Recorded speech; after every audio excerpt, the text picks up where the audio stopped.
नमस्कार मित्रांनो, या ठिकाणी आपल्याला वनरक्षक पदासाठी अतिशय महत्त्वाची अशी संभाव्य प्रश्नपत्रिका क्रमांक 16 पाहायची आहे. तर वेळ न घालवता सुरू करूया. पहिला प्रश्न आहे, सामाजिक वनीकरण संकल्पनेचा हेतू खालीलपैकी कोणता? तर वरीलपैकी सर्व हेतू आहे त्याचे, म्हणजे सार्वजनिक जमिनीवर वृक्ष लागवड, पडीक जमिनीवर वृक्ष लागवड, माळ रानावर वृक्ष लागवड, म्हणजे पर्याय तिन्ही पर्याय या ठिकाणी बरोबर आहेत वरीलपैकी सर्व. वन्यजीवांचे संरक्षण करण्याचा पहिला कायदा मध्ये केला 1889 मध्ये केलेला आहे.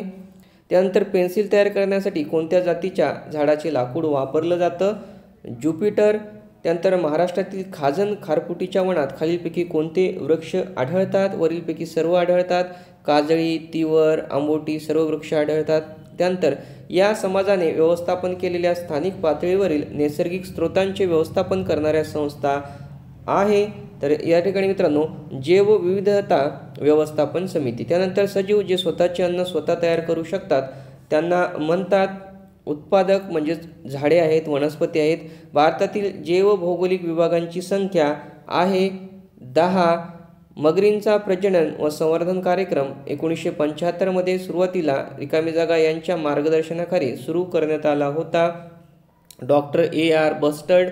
त्यानंतर औरंगाबाद विभागातील पर्जन्यमानासंदर्भात खालीलपैकी कोणते विधान सत्य आहे?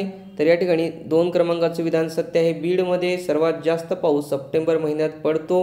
त्यानंतर खालील ठिकाणी पर्जन्य प्रमाणाच्या उतरत्या क्रमाने लावायला सांगितलेले आहेत, म्हणजे पावसाचं उतरतं प्रमाण कुठे जास्त पडतो, त्यानंतर थोडा कमी असा उतरत्या क्रमाने क्रम लावायला सांगितलेला आहे.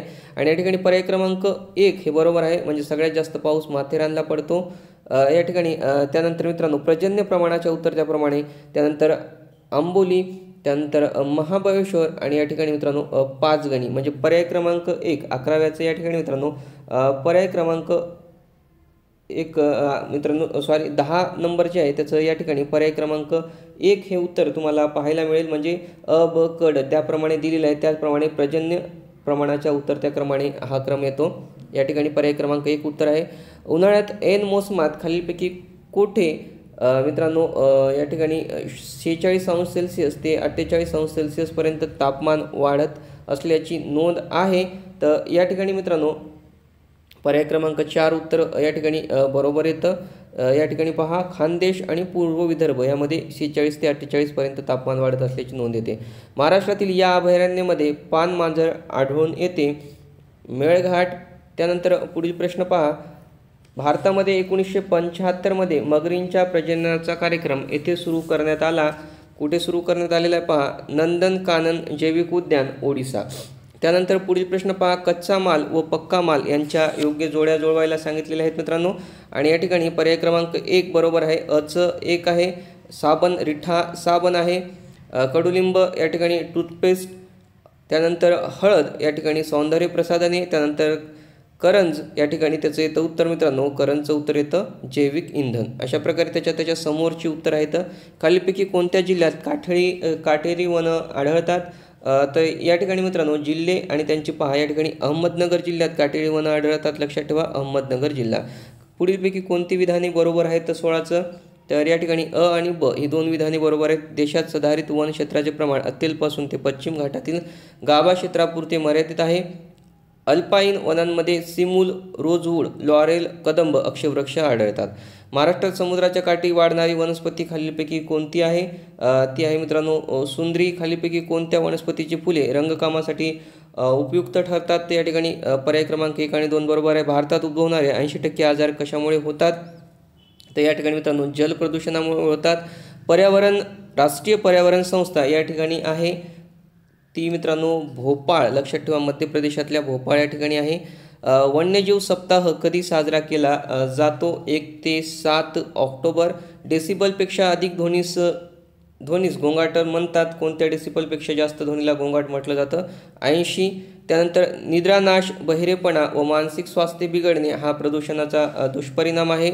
ध्वनी प्रदूषणाचा राष्ट्रीय पर्यावरण अभियांत्रिकी संशोधन संस्था या ठिकाणी आहे. कोणत्या ठिकाणी आहे? तर ती नागपूर या ठिकाणी आहे. जैव इंधन निर्मितीत जगात देशाने आघाडी घेतलेली आहे, ब्राझील. त्यानंतर रिस्टर स्केल हे परिमाण कशासाठी वापरलं जातं? तर या ठिकाणी भूकंपाची तीव्रता मोजण्यासाठी वापरलं जातं. त्यानंतर पुढील प्रश्न पहा, हॉटस्पॉट्स योजनेचा मुख्य उद्देश कोणता आहे?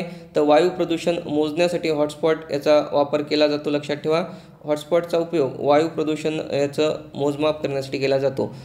त्यानंतर हॉटस्पॉट योजना 1988मध्ये यांनी मांडली. तर यांनी मित्रांनो नॉर्मल मेयर्स, लक्षात ठेवा त्यांचं नाव आहे नॉर्मल मेयर्स. जागतिक आरोग्य दिन कधी साजरा केला जातो? 7 एप्रिल. तर या ठिकाणी मित्रांनो अशा प्रकारे आपण वनरक्षक या पदासाठी अतिशय संभाव्य आणि महत्त्वाची अशी प्रश्नपत्रिका क्रमांक 16 पाहिली. यामध्ये काही सजेशन्स, करेक्शन असतील, काही आपले मत प्रश्न असतील, प्लीज कमेंट्समध्ये लिहा. व्हिडिओला लाईक व शेअर करायला विसरू नका आणि अशा अपडेट्ससाठी मित्रांनो चॅनलला सबस्क्राईब करायला विसरू नका. जय हिंद, जय महाराष्ट्र.